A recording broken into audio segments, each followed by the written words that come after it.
Before we get into it, I just want to say, I brought my parents out tonight. I just want to thank them for being here, for teaching me to focus on comprehension over career, that they make sure I learn what the schools were afraid to teach us, and also to thank my amazing wife for changing my life. Now, this award, this is not for me. This is for the real organizers all over the country, the activists, the civil rights attorneys, the struggling parents, the families, the teachers, the students that are realizing that a system built to divide and impoverish and destroy us cannot stand if we do. All right? It's kind of basic mathematics. The more we learn about who we are and how we got here, the more we will mobilize.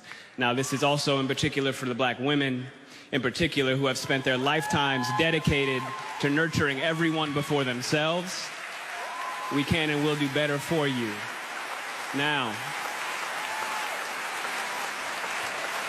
what we've been doing is looking at the data, and we know that police somehow manage to de-escalate, disarm, and not kill white people every day.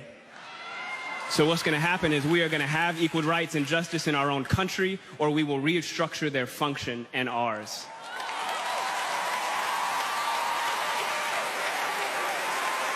Now,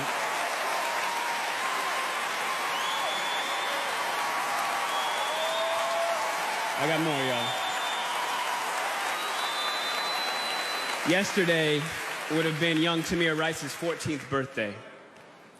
So I don't want to hear any more about how far we've come when paid public servants can pull a drive-by on a 12-year-old playing alone in a park in broad daylight, killing him on television, and then going home to make a sandwich. Tell Rakia Boyd how it's so much better to live in 2012 than it is to live in 1612 or 1712. Tell that to Eric Garner. Tell that to Sandra Bland. Tell that to Dorian Hunt. Now, the thing is, though, all of us in here getting money, that alone isn't going to stop this. All right? Now, dedicating our lives to getting money just to give it right back for someone's brand on our body, when we spent centuries praying with brands on our bodies, and now we pray to get paid for brands on our bodies.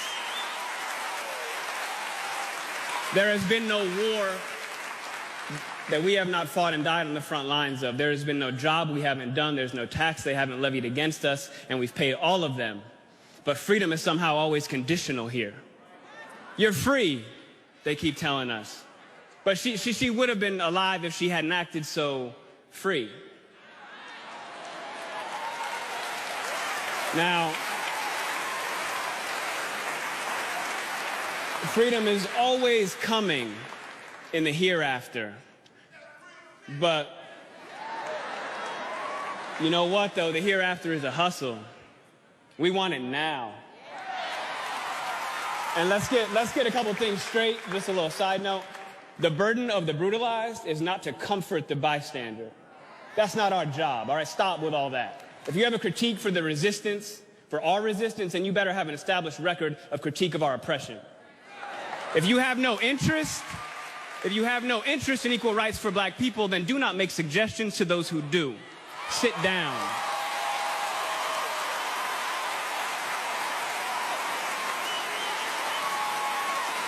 We've been floating this country on credit for centuries, yo.